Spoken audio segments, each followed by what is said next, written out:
Mostly I was getting cynical, and I'm like, should I really be putting this much time and effort into my books, or should I just write something that's a little more fun? And not because of value, not even because of what's better or worse, but are we living in an era where, you know, if we want to be successful financially as writers, do we have to make concessions to the market versus if we want to be successful sort of spiritually, psychologically, internally to ourselves and write the book that fulfills us? Hey, this is Writers Row. I'm DC Wright-Hammer. And I'm David Gane. And we have a guest today. Hi, my name is Micah Chaim. And if you like the content we've been putting out both on YouTube and podcast, make sure to subscribe to the YouTube channel and follow us on our podcast. Follow that so you get those episodes delivered right to your electronic devices. What are we talking about? I kind of want it to be just about how do you pronounce Micah's name, all of it, everything, but I don't think that's what we're coming to talk about today, are we? I will find some way to turn the conversation back around me and my mysteries somehow. So let's just get with the topic, and then I'll find those good places to dovetail into. But what about how cool and mysterious he is? Yep. Absolutely. We're going to get to that. Before we get to how cool and mysterious, I mean, we all are kind of cool and mysterious, let's just be honest. I'm not.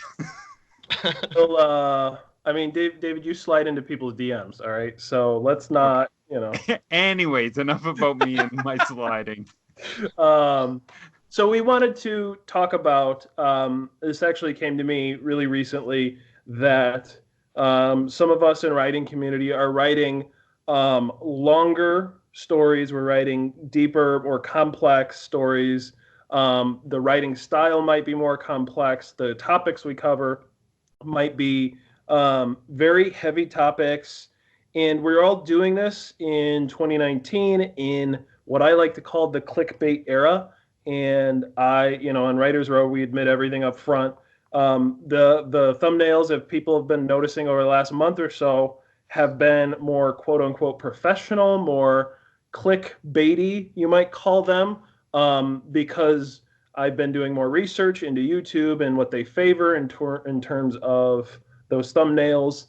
And that's sort of that's direct opposition to sort of my writing style. And I know Micah, he also writes some more on deep topics, things that take some concentration, take some thought. His books are definitely on my to be read list. I haven't gotten to them yet, but we want to bring him on the show, and so I'm going to open with a question. What do you think, Micah, about writing in the era we're in, where if somebody doesn't like what they're reading, if they get bored, if they get tired, they can just swipe, basically get something fresh and new right in front of them. How does that put you in a position as an independent author? Well, I think your question when you emailed it to me on the invite, it really upset me. And part of it was that I hadn't really examined it. And it's very easy for me, who was a lit major, and I really liked critical theory, and I read all the hard, serious books. But I'm also really sentimental and sappy. I love rom-coms. I love romance. I like things that are easy escapism. As I started meditating on how are we connecting difficult reading, serious reading, or serious writing, and a notion of clickbait. And clickbait, as I understand it, had one original sense of internet meaning, and that is, this is a deceptive, fraudulent headline or blurb that when you get underneath the link, it's actually not what you expected. Right. And I think if we take that definition just right off the bat, I don't know that fiction can have that. Maybe nonfiction can, and certainly like productivity writing, how-tos. I'm going to represent that this is how to do something. You read it, obviously, you put your phone in the microwave to dry it and it blew up. It didn't suit the purpose. That was a deception. That was a clickbait. It wasn't the right thing that you wanted. That is the worst how-to book I've ever heard, by the way. It's a comment. It's an old internet. We didn't call them memes at the time, but it was a passed around story. But I don't know that fiction can have exactly the same kind of misrepresentative value. You can say it's a good book, and then you read it and say, "But that was a crappy book." Well, that's nothing. That's subjective. That's opinion. There's not a was this book suited to purpose, except in certain genres, where there is a implied covenant between the reader and the author of a certain expectation. So again, taking the romance example, but it's also there in horror and detective. And people use trope way too much, but it's more than trope. It's a collection of tropes, themes, and what generates narrative irony. The reader, know what's going to happen. The characters don't. They're going to go through it again. And I feel great. I could read almost the same book with slight details changed. I like those little changes. That's what gives it the flavor, not the overall plot. So what clickbait would be is this is going to be a happy ending. There's a new Christmas movie out right now. I saw the preview. I'm like, I'm going to take a lot of NyQuil and go to that and cry. This is going to be great. Really like open up this tough guy and like just feel it. But then I've heard that it's actually a gloomy, morbid, tragic-porn film where something just terrible happens. And some writer is thinking, I'm going to be clever and subvert the romance rom-com expectation. That's clickbait. You done fucked up. You have misrepresented the covenant in this particular genre between audience member and creator. But that's really edge case stuff. Sure. I think for the most part, representations of what this book is going to be about, you read some, in law, we call it puffery. These are ad words, marketing words. They're not an actual saying, this is the best car. I'm going to say it's the best car. If you find out it's not the best, it's just, that's just, ad talk. So I don't know if I can feel that in that one old school definition of clickbait can be applied really to fiction by and large, with the exception of those edge cases. Now, the new definition, which we were talking about, I think prior on Twitter and maybe a little bit before this the show started, this new is a little bit savvier. You're playing games against algorithms. You're doing something that's maybe snazzier a style, calling up the elements that might exist in the work, but you're kind of exaggerating and saying this is really about the paranormal romance, but you just have to get someone to read it. I don't know. That's the part that kind of upset me, because I don't know that I believe, despite saying I like critical theory, I like literary theory, I like the hard books, I love what everybody's doing with these microverse. What are they calling it? The short poems, very short poems. I like short film. I like one-line zingers. I don't know that the medium and the duration of the medium necessarily, except for based on your own predilections or your own tastes, can say that this is shallow or deep. I just don't. I really struggle with that. I know a lot of people don't like certain types of modern art, by analogy.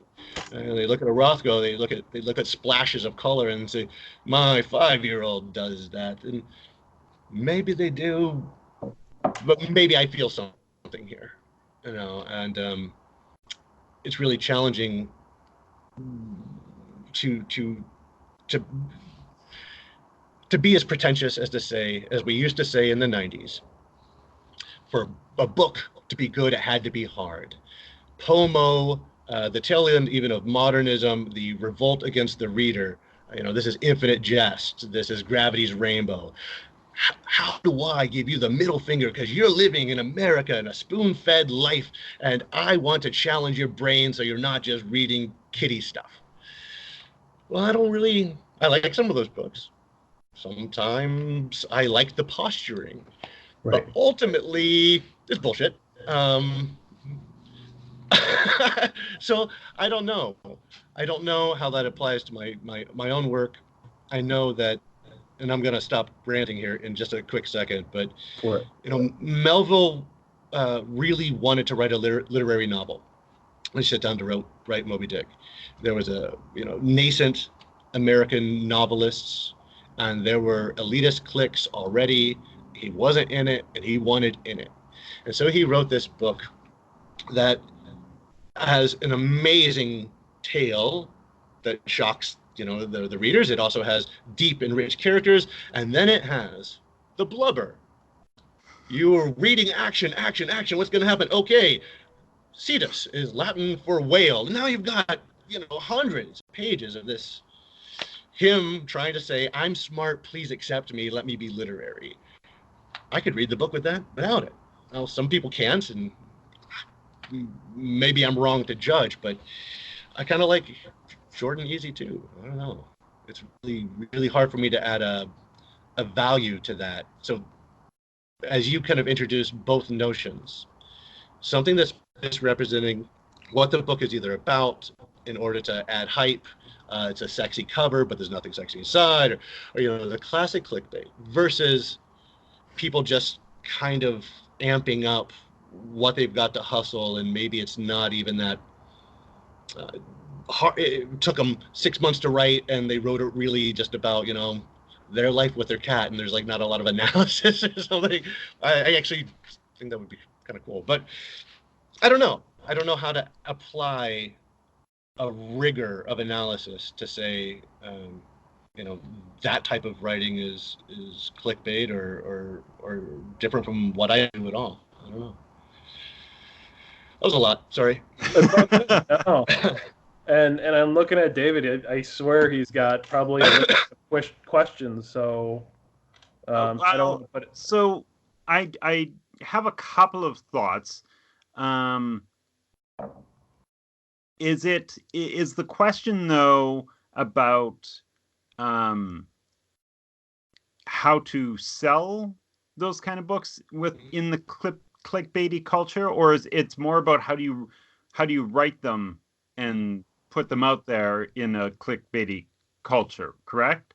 So when I originally asked the question, like the whole analysis he just gave was perfect because absolutely. Number one, this is what we do on Writers Row, but number two, mostly I was getting cynical, and I'm like, should I really be putting this much time and effort into my books, or should I just write something that's a little more fun? And not because of value, not even because of what's better or worse, but are we living in an era where,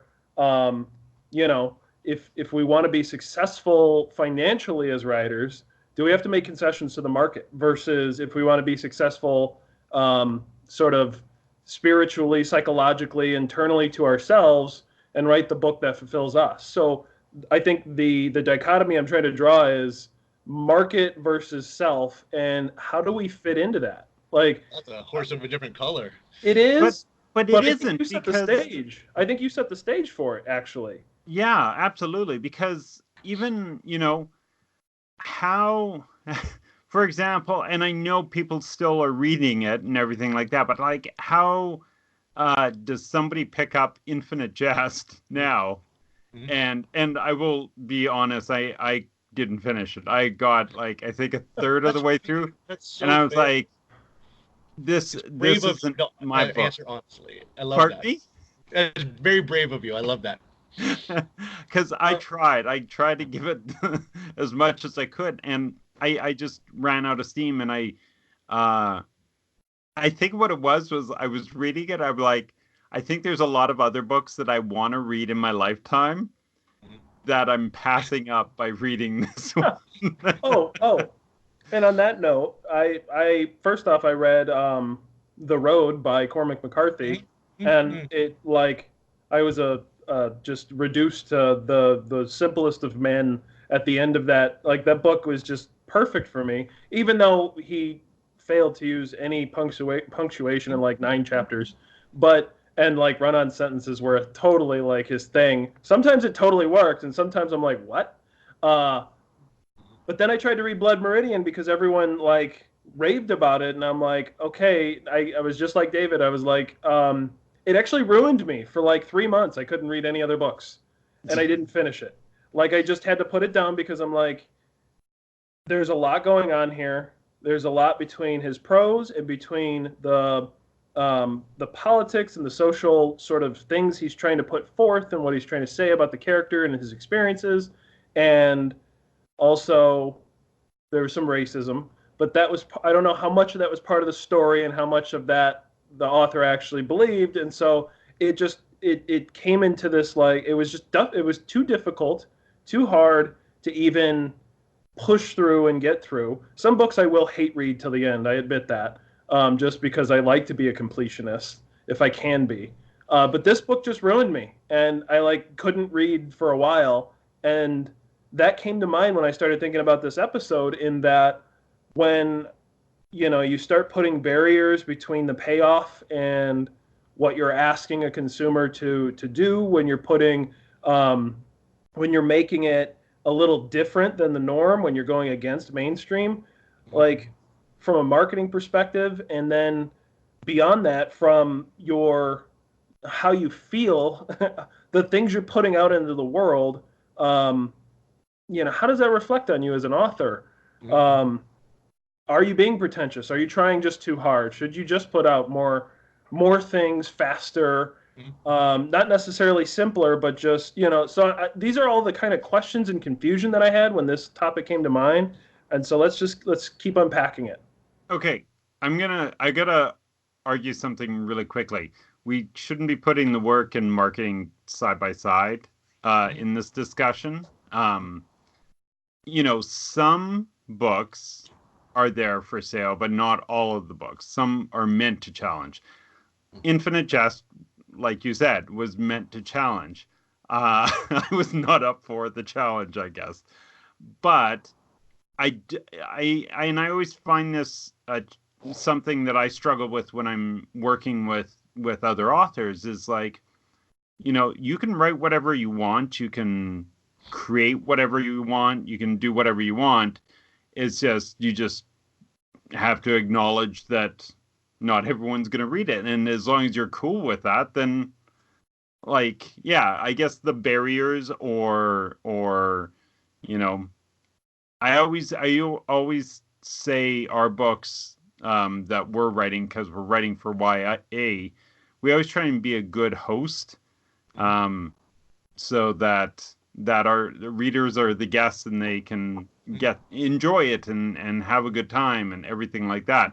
But I don't think every book should be that way, and that's the thing that I guess I'm always thinking about this. So I disagree that every book should be clickbaity or whatever the question is that we're going with right now. So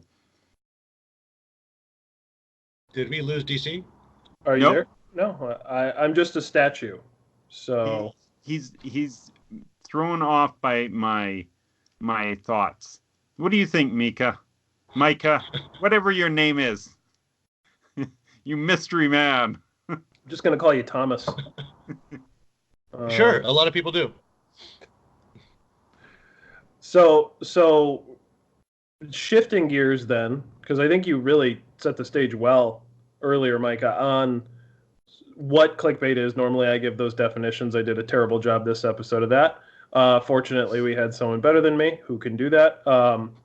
But so if we separate it out, let's shift gears and talk about the marketing perspective. How should somebody who writes a longer, deeper book, a more complex book, one that might be written in a way that is non-traditional, how should they position their book in a marketplace that is fast-paced, I will put, at the very least? Are you asking me? Yeah. How would I know? How would I know? No, I mean, I did. So about the series I wrote was a very vanity project. It was something that was near and dear to me, and I had a lot of angst about trends in current storytelling, what things we consider rules, what things we don't. I have a lot of reasons for having that kind of angst, but I've been writing for about 20 years, and decided, hey, for my own self-published work, I'm going to do something that gives a lot of middle fingers, whether people saw them or not. Now, it really ultimately only impacts the work of the few people that do pick it up, but fellow writers that pick it up, they can see pretty clearly, like, oh my God, he's doing things that we're trained not to do.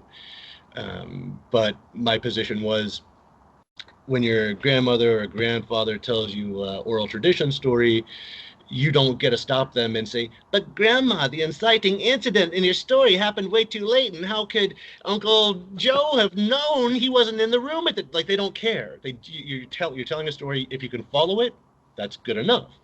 So I took a lot of shots at convention. Knowing this, I knew, this doesn't really fall into something I can sell easily, and I wasn't going to try to. I think that decision for me takes a lot of self-knowledge ahead of time, and maybe because I had a little bit more experience, a little bit of road rash in different types of businesses and different types of entrepreneurship and different authorship, that if you have knowledge of what you really want, what matters to you at the highest level, and you can scale all your... It's not like on or off. You can list out the 20 things that matter to you and then kind of rank them and say, well, this matters more to me. Making a living matters more to me with my writing than truth to my vision, because once I get a name for myself, then I'll write my own book. So whatever the rationalization, if it's what you want, you can then choose a path that is most likely in the gears that you can control, lead to that. There's all these other values that you can't control, these external variables that luck, industry, time of year, what happened in the world, whatever else, your own even writing styles and what you look like and who you are as a person, what you bring to it, you can't control. But you can generally, if you have the self-knowledge, to decide, what is it I really want to get out of this book?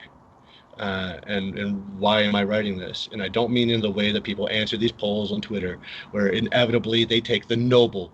I am noble. I write for myself. And if someone reads it, well, that's swell. Well, okay. Yeah, maybe some of you.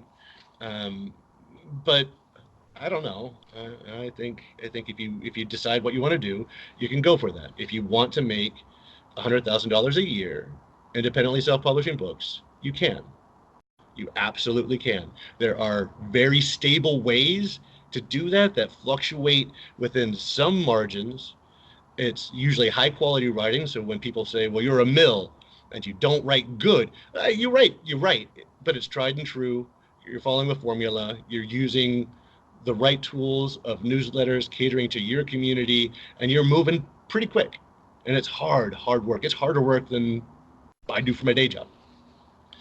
I don't want to do that. I'm lazy. I want to write the stories. I want to write because I've worked for cash before, and it kind of sucks. You don't have control, and when somebody else says, but it's really great. They do need a plucky young character who's going to come in and say funny things. You're like, right? Please don't. But you have to. So. Yeah. Well, and I think. But if you know what you want to do, just to cap it off, you can create your own communities by essentially poaching out and seeking not just comp to your titles of other authors, but within the greater spectrum of your subject matter. Sci-fi communities, you reach out, you be the most authentic you. If you're that author that wears your book on your sleeve, don't do anything that makes you feel like you're compromised morally or ethically about your art. Go to conventions. There's a convention for every single niche that exists. If there's not one for you, start a convention. Just hit the social media to find the right combination. There are authors in niches who move books. I mean, they move titles on Pinterest, right? It's an image message board. I don't even know how to use it except for getting ideas on my bathroom remodel. I don't know, but people use it. So,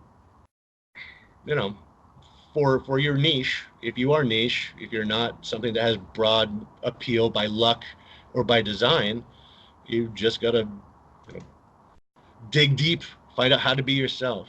There's a line from this silly Jim Carrey documentary. And I'll screw up the line, so I'll just kind of paraphrase the bit. He talks about how his father was a musician who gave up music to support his family and got a job as an accountant. Because, like, you know, you can't be a jazz musician and raise this family, a couple kids, and you know, you're the sole provider. Well, he did that for a couple years. He got laid off and couldn't get back in, you know, and he fell into a tremendous depression. And for Jim Carrey, how he translated that in his little young mind was, you can fail if you do the right thing that everybody says you're supposed to do. So why not just give it your all doing what you want to do? People say it'll fail. Well, you'll fail still if you get your MBA and go to work at the industry that closes down. So yeah. So yeah, I think you kind of paraphrased. What am I saying? No. So define your success. Define what success looks like for you. You set that definition and you go for it. We've said that on this show a number of times, and I think it's coming back now. And I think it's important because you have to understand what David was saying too. What are the trade-offs? And it doesn't mean that you can't have sort of the best of all worlds, meaning you can write longer, deeper, complex, challenging fiction. You have to find the perfect way to market it. You have to basically have, and that's a nice bug. Enormous. For the podcasters, there was a bug on the screen. You have to basically have the right combination of everything, and you have to work, like you said, terribly hard. Even, you know, you have to do that even if you're writing, by basically the genre. You're basically filling the genre. You're writing what you need to write just to get as many books as you can out. That's hard work. If you want to do it the other way too, it's all hard work, and so you have to decide what kind of hard work you want to do, and then you kind of have to just plug away at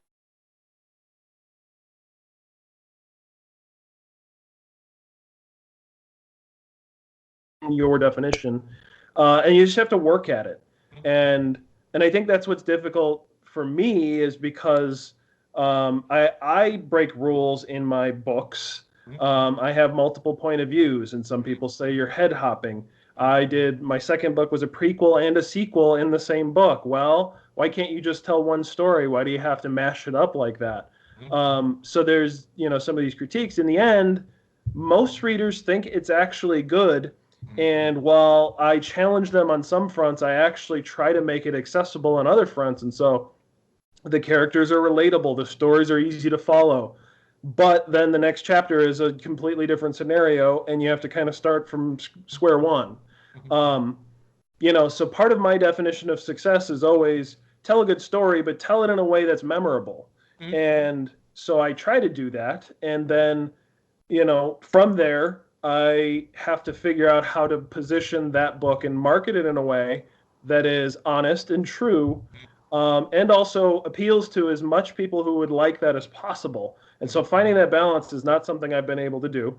I've failed at that. I'm so surprised. Exactly. But that's what confounded me. That is what had come to mind when I wanted to do this episode is how do we figure this out, and what does it mean for us as authors? So I really like that point you made. I think that if you do know what your top one or top three values and goals were in this writing, and it's totally acceptable if it's business or financial or whatever those top three, if you have those written down and you keep them in a pocket or your wallet or your purse or whatever, somewhere handy, on those dark nights of the soul, when the frustration of just beating your head against the wall is so great, open that up, read those top three. Are you still true to those? And that's very helpful. It's also very helpful when you do get a chance to have an interview with a specialist, someone who is in marketing, somebody that can give you a head up. If they ask you, well, what are you trying to do? And you go, I don't know, sell books. Like, well, that's not enough. But if you could list off those top three things, like this is actually my mission statement, their advice to you and their ability to consult with you is a lot better because you have a tighter problem statement. So I think it's really good to do that self-knowledge assessment at some point, unless you're just one of those, I just write novels and don't think about it at all. You're just. So when you put yours out, then did you just kind of put it out, or did you actually try and get it in some way out there? No, I knew I wanted to self-publish. I knew that it was going to be nichey and a little bit strange. So I happened to be an okay artist, so I could generate some art that was around it. Some people can outsource that if it's not a skill they have. There's a lot of tools for the ability to make easy pop art looking things rather than homemade sketches. There's things like Canva out there, and there's GIMP for artists, authors. There's a lot of different things you can do to create ancillary pieces of collateral, but I really didn't do a whole lot. I did a lot of just being very, very esoteric and odd, and writing about thematically, but not writing in the formats. I saw pretty quick in Twitter, you could see even 3 years ago that there was a lot of formula-driven material, and I'm sure that they were very savvy in following content algorithms at the time, but tastes had changed. People didn't really want to see things like that necessarily. And I don't think that Twitter is a platform for selling books. I think people conflate followers with marketing reach, and they're fundamentally different. But it is a good place to make a first impression, for better or for worse. And then if you can get someone to go down the funnel, it's a funnel. You catch them up here with some sort of material on Instagram or something, a Facebook ad, whatever it is that you've got in your case, a clickbait image for your podcast. Yep. If they can follow the breadcrumbs and get into the lower funnel, they're so much closer to conversion. Conversion is what is it that you've given them that can incite action. They're not just going to click like on a political poll. They're going to go and vote. They're not just going to click like on your post or retweet. They're going to click buy. Right. And getting to conversion, well, that's the riddle of all things.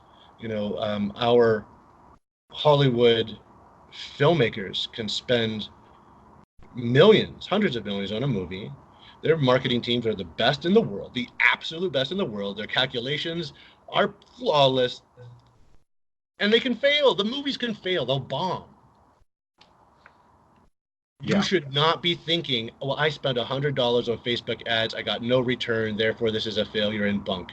You cannot think in such a short time span. Right. And that makes launches really crushing and disappointing to people, because the launch of their opus was supposed to be the moment, and they didn't realize this might take 10 years and 10 titles, one title a year, for you to feel your top 3 goal. The third goal was, supplement my income for a family vacation. It might be a 10-year plan. Right. The outliers of tremendous success are really outliers. The average United States salary of traditionally published authors, long term is about $50,000 a year, sometimes a little less, sometimes a little more. But the numbers aren't what the outliers present. A lot of people don't know that. A lot of people are working fairly soul-crushing, mind-numbing jobs, and this is a fantasy that they'll be the outlier, and a lot of their problems will be gone. And when it doesn't happen very quickly, it could be very depressing. And I completely relate. Right. But I don't think it works that way. A lot of the traditionally published authors who were fairly hot 10 years ago, they do a lot of work touring. They are on the road constantly, like a stand-up comic. Right. There are so many different ways to supplement. They're still part of the gig economy. It doesn't. The ideology of dream fulfilled is nightmare is kind of there. Like, this is going to be really difficult, even if you get the best case scenario. Wow. This is turned happy. Well, I think it's okay because No, it frees you, absolutely. you know, you And can be it's liberated from the pressure and yes. just say, oh, well, then I'll just write for myself the stories I want to write. Great, Yeah. if that makes you happier. Well, And this is where having the values, the three values, and kind of defining it, Yeah. especially if you're like, you want to make something like a commercial piece of work, saying, okay, long term, I have to start thinking, what can I do to keep working and building and shaping that? So that instead of like you said, the one big hit, you have to look at it as the 10-year plan. So I have nightmares. I have nightmares over it. Like, okay, I work in a very competitive technological field where I even maintain accreditation, and the subject matter changes often. There's been even a lot of generational, I don't know, triage around people who like you came in the 90s and now you're obsolete, buddy. It sucks. It's ageism. And I think, okay, what if I did great enough with my books to not work, but after 3 years, it dries up. And I'm 3 years gapped on my resume, and I got to start back at the bottom. It's like any arts, and there's a risk in everything. But I think of it like banking and I don't know, business and a lot of the boring jobs of the world are a wide base that doesn't go very high, and you can all kind of enter in and just kind of sit here. But the arts are absolutely a pyramid where a lot of entrants, and as you go to the higher rewards, the fewer that could possibly be sustained. And that's just what it is. I've worked with Grammy award winning producers who are now in project management, and it's like, well, yeah, it's just too hard and couldn't keep up, and it doesn't last. wow. I'm reminded of Major League Sports, Yeah. where I mean, it's exactly the same thing. I think the thing we have going against us as indie authors is we can get our books on Amazon and we can get our books distributed similar to some of the big name titles. And that gives us this false sense of that we're on some kind of playing field that's anywhere in the same stratosphere. And, just because we have the distribution, just because we even have a product out there, it feels like some things should just move because we see other books move and we see this and that. The problem is you don't see the inner workings behind the scenes that are actually making those things happen. And yeah, if someone gets rich quick, they put out a how-to book and it sells 50,000 copies in the first 3 months, and they make 50 grand off of it. But then what's next? It's the same thing for YouTube. If you have a viral video and it gets 1.8 million views, suddenly you want to make more videos like that. Well, but it's not the same authenticity. Then it's not the same sensation that people got from that first video that went viral. And now you're playing to the clickbait. You're playing to the viralness.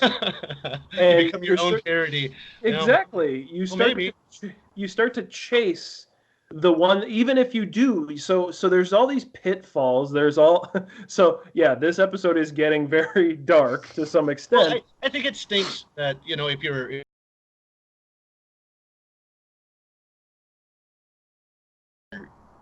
never really had the big contract, you can still go to your local pub every Saturday night. Your locals love you, and you can play, and maybe people give you enough tips for your beer money, and you have a direct line of feedback from your audience. Maybe it's not a stadium of 10,000, but it feels so good. And with art, people will consume that in a glance and say, yeah, I like it or not. And maybe you can get it hung in a coffee shop. But writing, we have no immediacy of feedback. It takes so long to consume a novel. It's such a commit, and it's really, really tough to get that same validation. You can get the boost, as you say, DC, of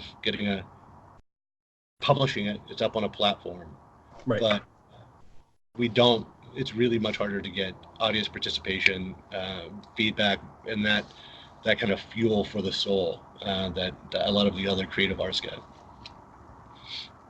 I want to disagree with that, but I don't want to drag out the show any longer. But doing pop-ups, you get a lot of that coming back to you, where people will come up to you and talk to you about the book and want to have that conversation with you. Finding ways to make yourself public, like, it's a long slog and everything like that, but once you get books out there and you do the face-to-face meetings with people, that definitely does change things, and it makes you feel pretty good. So I will say, you know, it's I'd love to have like a standing room only book signing and book talk and everything like that, but having those one-on-ones with my readers, I love it. It's like one of my favorite things. Or when I am going into classrooms and talking to students, and then somebody will say, I read your book and I liked it.